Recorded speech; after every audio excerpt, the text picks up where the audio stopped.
Hello friend, જય શ્રી કૃષ્ણ, રાધે રાધે।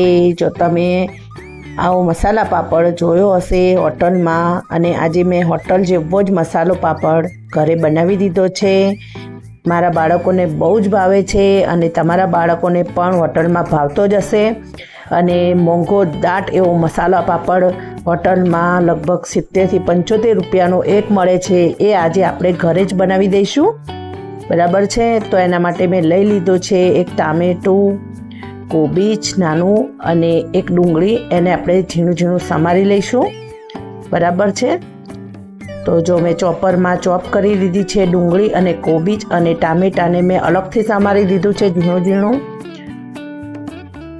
હવે આપણે મેં 2 પાપડ લઈ લીધા છે અહીંયા, અને પાપડને આપણે હોટલ જેવા જ શેકવાના છે। એના માટે હું ડાયરેક્ટ નથી શેકવાની, તવા ઉપર મૂકીને શેકવાની છું।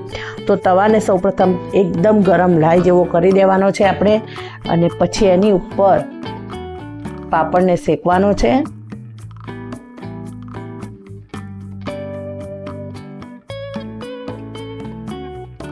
આ રીતે અલટ પલટ કરતાં કરતાં આખો પાપડ શેકી દેવાનો છે આપણે, અને એ ભાગે નહીં એનું પણ ધ્યાન રાખવાનું છે।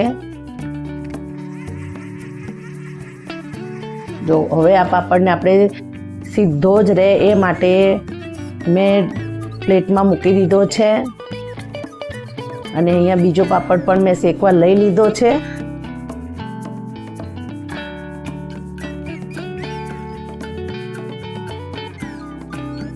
પાપડ એકદમ ગરમ છે।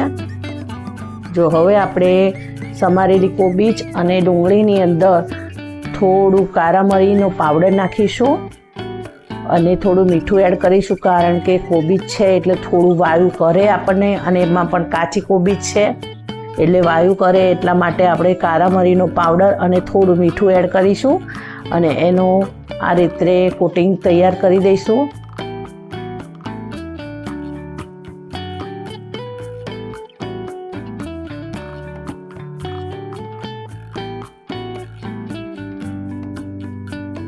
જો આપણી ડુંગળી અને કોબીજ સારી રીતે મિક્સ થઈ ગયા છે, આ રીતે હું મિક્સ કરી રહી છું। હવે પાપડ ઉપર આપણે સારી રીતે પથરી લઈશું।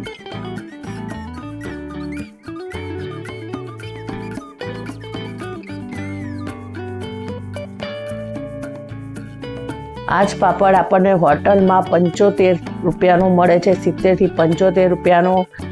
તો આપણે પાપડ આ રીતે ઘરે બનાવીને બાળકોને ખવડાવી શકીએ, જો બાળકોને ભાવતો હોય તો। મારા બાળકોને તો મસાલા પાપડ બહુ જ ભાવે છે, એટલે આજે હું એમને માટે આ મસાલા પાપડ તૈયાર કરી રહી છું, તો હું તમારી સાથે શેર કરી રહી છું।